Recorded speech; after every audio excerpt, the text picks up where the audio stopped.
All right, guys, so let's talk about this new Hellcat that Dodge is coming out with. Now, from what I understand, it's going to be running on E85. I'm not, and I'm going to be completely honest with y'all. I'm not no big engine tech type guy, but I'm just going to give y'all my take on it, because I'm getting a lot of messages, people saying you should wait now, you shouldn't buy a Hellcat now, wait for the new one. People who bought one already or got one on order. I think my boy Knockout 360, he the one that made the video saying that you should cancel your order. I don't know if you should cancel your order, because at the end of the day, guys, all you gotta do is get a tune. Now, if you got a regular Hellcat or you got a red eye, I mean, how much more horsepower do you really need? You know what I'm saying? Like, at the end of the day, if you're not the type of guy that's going to be going out here actually putting this car on the track and actually racing this car, this new Hellcat is really not no big deal. Now, it's a big deal for the culture. It's a big deal for muscle car people. But if you're just a regular guy like myself, and I had a Hellcat on order, I wouldn't feel no kind of way, because they're coming out with a 909. They saying 909 horsepower. Nobody really knows yet until the car actually drops. So until the car actually comes out, nobody really knows anything. And for me, if they're not doing anything to the interior, they're not updating the Uconnect, they're not doing anything far as some of the options in the car, what's the point? I wouldn't feel bad about already having a car on order, because all they're really talking about is more horsepower. And to me, the car already can't put the power to the ground. I mean, when you step on a Hellcat, I mean, I'm talking about really step on it, the car's all over the place. Now, it's a little better with the wide body, don't get me wrong. The wide body does help because you have the wider tires. But, and excuse me, y'all, I got this retainer in my mouth. I know I probably sound kind of crazy. But I wouldn't feel any kind of way if I already have a Hellcat. And again, it's the same thing over and over and over again. Dodge know how to market this stuff, guys. You know what I'm saying? First thing they do is tell you, oh, Hellcats are going away, you better get one now, and all this different stuff. The prices are through the roof. People rushing out, running out, buying these cars. Here now they talking about coming out with a whole new Hellcat. So that whole the Hellcats are going away is out the window, guys. Especially if they're going to be running on E85. E85 is a lot. We control E85 in the United States. So Dodge know what they're doing. It's cheaper. It's better for the car. It's better for the engine. Dodge know what they're doing, bro. You know what I'm saying? They already knew this.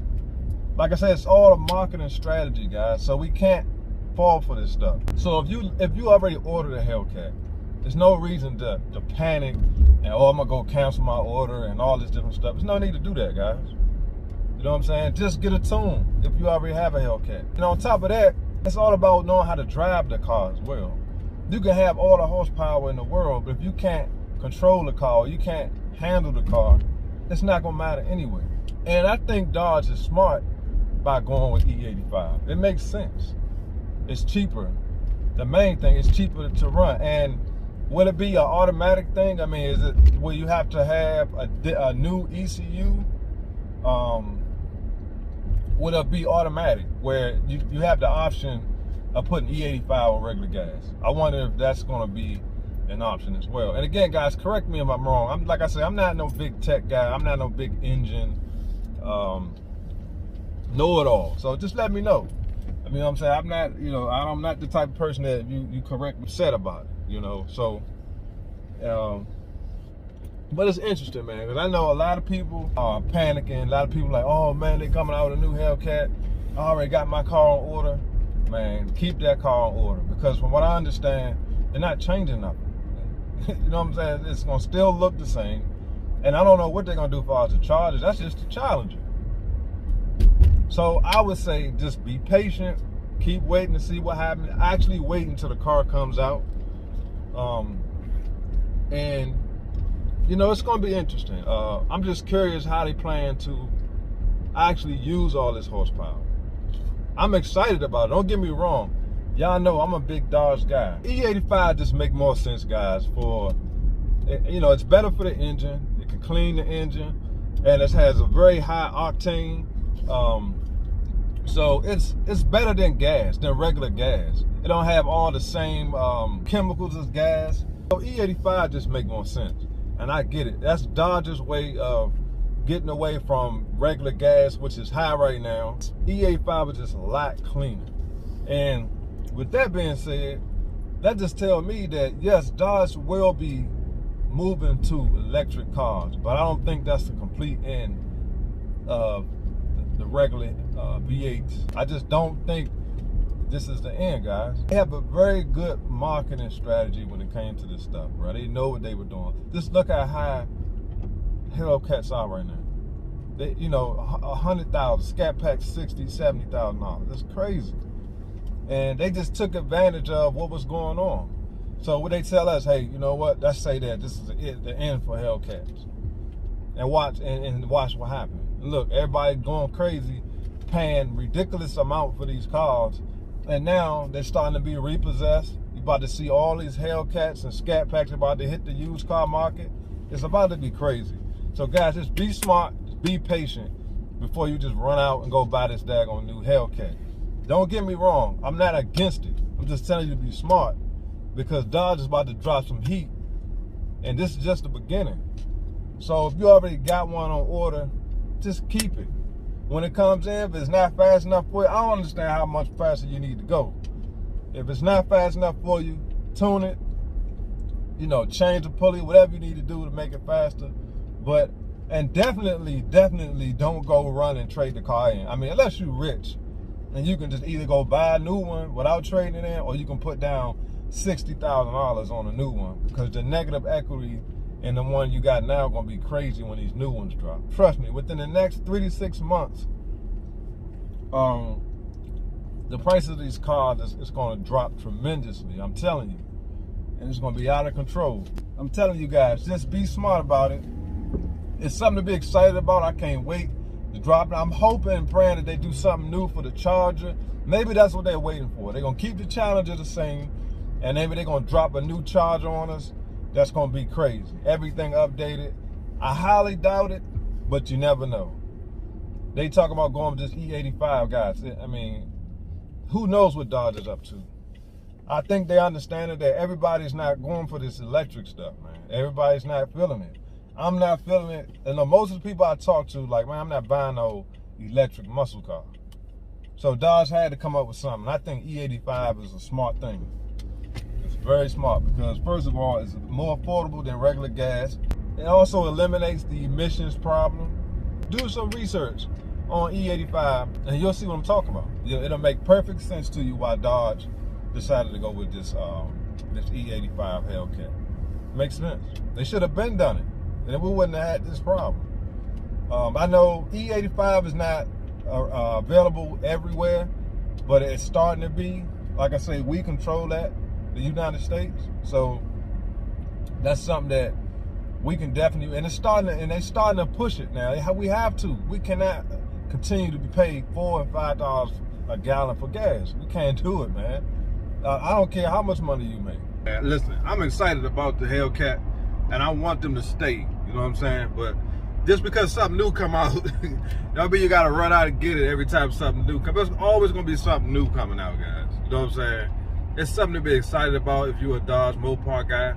And I think it's excellent. If you don't have a HELLCAT at all, and you were in the market, as long as they don't charge something ridiculous for it. And that's the other thing. We need to know how much this car gonna cost. You know what I'm saying? I hope Dodge just keep it like they normally do. Keep it reasonable and block these crazy dealerships from marking the car way up. If they can do that and you know, tweak it a little bit, you know, some of the features are a little different, update the Uconnect, you know, simple stuff like that. I know it's a muscle car, so you can't expect it to have features like a Lexus, you know what I'm saying? But at the same time, do something different, because they're gonna charge an arm and leg. If the Demon was over $100,000, I can just only imagine. Is this the Ghoul? See, I didn't even think about that. Everybody was telling me this might be the Ghoul that everybody was screaming about not too long ago. I just thought about that. As long as they don't charge anything ridiculous and a working man can afford the car, I think they'll sell a bunch of them. But What they're probably gonna do is make a limited supply of them. They're probably gonna make a limited supply of them. It's gonna be a limited car, just like the Demon was. So it's gonna cost a pretty penny.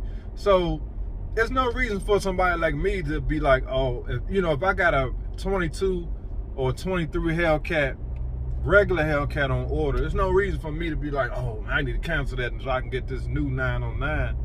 It's probably gonna be out of a regular person's price range anyway.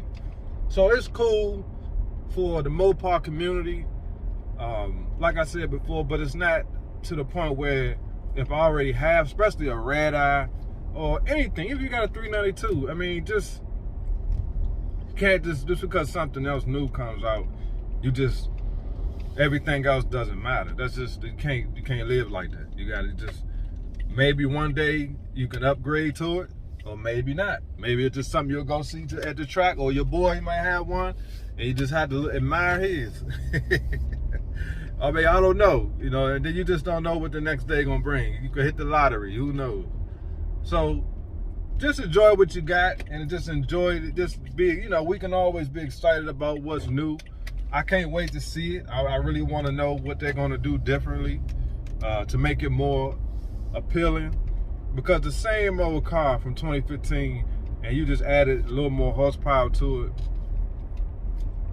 I mean, how excited can you be about that? I mean, really, because technically you can just mod the one you have and you got the same amount of horsepower. It's not like it's 1200 horsepower. I can elaborate a lot deeper about it, but maybe I'll say that for another video. Leave your comments. Appreciate y'all tuning in, and I'll see y'all on the next one. Peace.